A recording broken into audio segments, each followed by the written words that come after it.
ఉంటుంది సార్. అందుకే దీనికి మేమేం చేసామంటే ప్రతి రెసిడెన్షియల్ సొసైటీ కూడా గవర్నమెంట్‌తో సొసైటీ రిజిస్టర్ చేసుకోవాలి. కరెక్ట్. తర్వాత అది జీహెచ్ఎంసీలో మున్సిపాలిటీలో వాళ్ళు రిజిస్టర్ చేసుకుంటారు. కరెక్ట్. వాళ్ళు వచ్చినాక ఆ సొసైటీకి ఒక ప్రెసిడెంట్, సెక్రటరీ ఉంటారు. తరువాత దానికి వచ్చే రాబడి, ఖర్చులు అంటే ఇప్పుడు ఉదాహరణకు సొసైటీ రన్ కావాలంటే water, common electricity, swimming pools, తర్వాత క్లీనింగు, ఇవన్నీ కూడా డబ్బులు కావాలి. ఎక్కడ డబ్బు సెక్యూరిటీ అన్నీ ఆ డబ్బులు ఉన్నప్పుడు ఆటోమేటిక్గా 100 మందిలో ఒకడో ఇద్దరో వెధవలు ఉంటారు. ఆ వాళ్ళని ఎట్లా కంట్రోల్ చేయాలా అనేందుకు మేము బైలాస్ రాసి మీ విధి విధానాలు ఏమిటి, ఏ విధంగా మీరు చేస్తే దాన్ని సొసైటీని రన్ చేయగలరు అనేది మేము మోడల్ సొసైటీగా చేస్తూ ఉన్నాం సార్. ఒకటి నెంబర్ 1 పర్యావరణం మనం రక్షించాలా అంటే సొసైటీస్ నుంచే మొదలు కావాలి సార్. ఇప్పుడు నెంబర్ 1 ఫస్ట్ వాటర్ సార్. 2050కి మనకు ప్రపంచంలో యుద్ధాలు కేవలం నీటి కోసం వస్తుంది. కరెక్ట్. దాన్ని మనం కనుక ఈరోజు కాపాడుకోలేకపోతే రేపొద్దున మన నెక్స్ట్ వచ్చే జనరేషన్కు జీవితం ఉండదు సార్. కల్కి సినిమా చూసారా మీరు? చూశానండి. వాటర్ యుద్ధాలు ప్రభాస్ గారు కూడా వాటర్ మంచి గాలి వస్తే చాలని పలానా కాంప్లెక్స్కి వెళ్తే అక్కడైతే మంచి గాలి, మంచి నీరు వస్తుంది అనేది ఉంటుంది.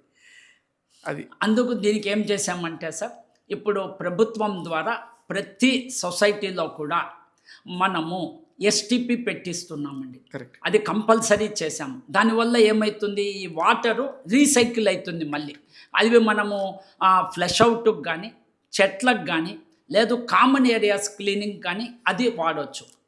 తరువాత వాటర్ మీటర్స్ పెట్టి ఎప్పుడైతే నీకు ఛార్జ్ చేస్తాము అంటే ఆటోమేటిక్గా వాటర్ కన్జంప్షన్ తగ్గిపోతుంది. ఎప్పుడైతే ఛార్జ్ ఉంటుందో ఆటోమేటిక్గా మా దగ్గర 3.5 లక్షల రూపాయలు వచ్చేది సార్. ఈరోజు 0 అయిపోయింది మాకు.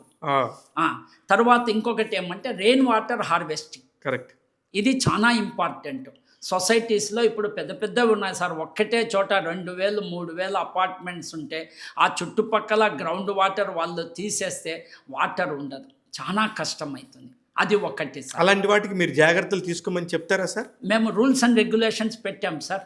ఖచ్చితంగా వాటర్ హార్వెస్టింగ్ చేయాలి, రెయిన్ వాటరు. తర్వాత ఎస్టిపి ద్వారా రీసైక్లింగ్ ఆఫ్ వాటర్ చేయాలి. తర్వాత ఎవరు వాటర్ కన్జంప్షన్ తక్కువ ఉంటే సంవత్సరానికి ఒకసారి వాళ్ళకు గ్రీన్ ఇండియా అవార్డ్స్ ఇస్తూ ఉన్నాము. ఇది కూడా చేస్తూ ఉన్నాం సార్. అది దానివల్ల ఏమంటే కొన్ని సొసైటీస్ తెలుసుకొని, అంటే ప్రతి సొసైటీకి మనం పోయి వాళ్ళను ఎడ్యుకేట్ చేయడం, ఎన్లైట్మెంట్ చేయడం. అది first water sir. Next non conversionable energy.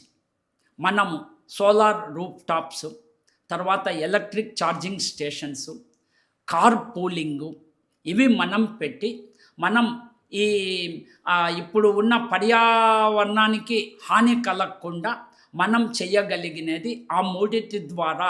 మనం ఇప్పుడు విద్యుత్ శక్తి సార్ మనం కొనాలి.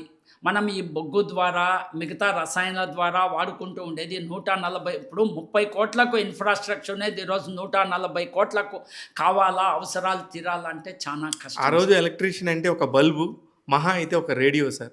ఈ రోజున ప్రతి ఒక్క ఇంట్లో ఎన్ని రకాల ఎలక్ట్రికల్ వస్తువులు ఉన్నాయి. ఆ రోజుకి ఈ రోజుకి మనం కంపేర్ చేసుకుంటే కొన్ని 100 రెట్లు విద్యుత్ వినియోగం జరుగుతుందా? ఇప్పుడు ఇండియా నెంబర్ 1 అవుతూ ఉంది సార్. అందుకే మనము ఈ సోలార్ ద్వారా 2500 మెట్రిక్ టన్స్ మెగావాట్స్ గవర్నమెంట్ ఇస్తూ ఉంది సార్. ఇప్పుడు ఇంకొకటి సొసైటీస్కు ఈ solar rooftop, solar water heaters పెట్టుకుంటే 70% సెంట్రల్ గవర్నమెంట్ సబ్సిడీ ఇస్తూ ఉంది సార్. మరి అది మీరు దాన్ని విస్తృతంగా ప్రచారం చేస్తున్నాం సార్. ఇప్పుడు అందుకే ఈ 9, 10వ తేదీలు మేము పెడుతూ ఉన్న కాన్ఫరెన్స్ ముఖ్య ఉద్దేశం ఏమంటే త్రూఅవుట్ ఇండియా వచ్చిన వాళ్ళకు దీని మీద మనం ఎన్లైట్మెంట్ చేసి ఆ దాంట్లో నిష్ణాతులతో మనం స్పీచెస్ ఇప్పించి ఏ విధంగా మనం పర్యావరణాన్ని కాపాడుకోవాలా అని చెప్పేది అది ఒకటి సార్. 2 మనకు వేస్ట్ మేనేజ్మెంట్. కరెక్ట్.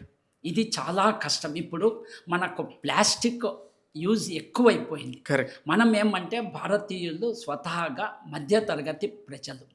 ఎంత డబ్బులు మిగిలితే అంత మంచిది అని చెప్పి వాళ్ళు పర్యావరణాన్ని ఫ్యూచర్ గురించి అప్పట్లో ఉన్న తల్లిదండ్రులకు తెలియదు. ఇప్పుడంటే నాగరికత సంస్కృతి పెరిగింది, దాని ద్వారా వాళ్ళకు ఏమంటారు అవగాహన వస్తూ ఉంది. కొంచెం తగ్గిందని చెప్పాలి సార్ ఈ మధ్య కాలంలో. లేదు సార్, ఇప్పటికి కూడా 58,000 టన్నుల మెట్రిక్ టన్స్ పర్ యానం ఇండియాలో వేస్ట్ ఉత్పత్తి అవుతూ ఉంది సార్. వీటన్నిటిని ఏం చేస్తాం? 51.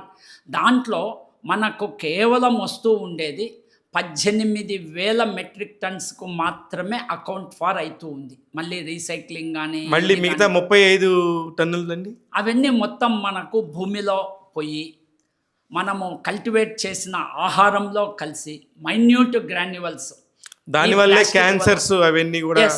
క్యాన్సరు, బ్రెయిన్ స్టామింగ్, దాన్ని ఏమంటారు, బ్రెయిన్ హెమరేజ్ రావడము, లంగ్స్ కిడ్నీస్ దెబ్బతినడము, ఇవన్నీ జరుగుతూ ఉన్నాయి. అంటే మనల్ని మనమే పాడు చేసుకుంటున్నాం తెలియక. మధ్యతరగతి వాళ్ళ హస్తం ఇందులో ఎక్కువ ఉందంటారు. మనము అవగాహన ఇవ్వక, అది ప్రభుత్వాన్ని, చదువుకున్న మేధావి వర్గాన్ని తప్పు సార్. ఇప్పుడు మనకు లిటరసీ తక్కువ, ఇప్పుడిప్పుడు పెరుగుతూ ఉంది మనకు. ఒకప్పుడు మేము చదువుకున్నప్పుడు సార్ పోస్ట్ గ్రాడ్యుయేషన్ అంటే 1% ఇన్ 1975-76.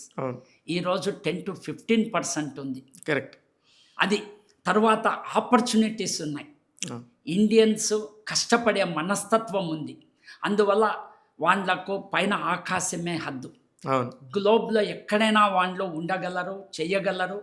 ఇది మనకు వాళ్ళు పోయి ఈరోజు భారతదేశం ఇంత త్వరగా విశ్వగురువుగా తయారైతూ ఉందంటే అది కారణం సార్. Sir proud sir. మీరు మాట్లాడుతుంటే నిజంగానే ఎన్ని విషయాలు మాట్లాడవచ్చు అనిపిస్తుంది.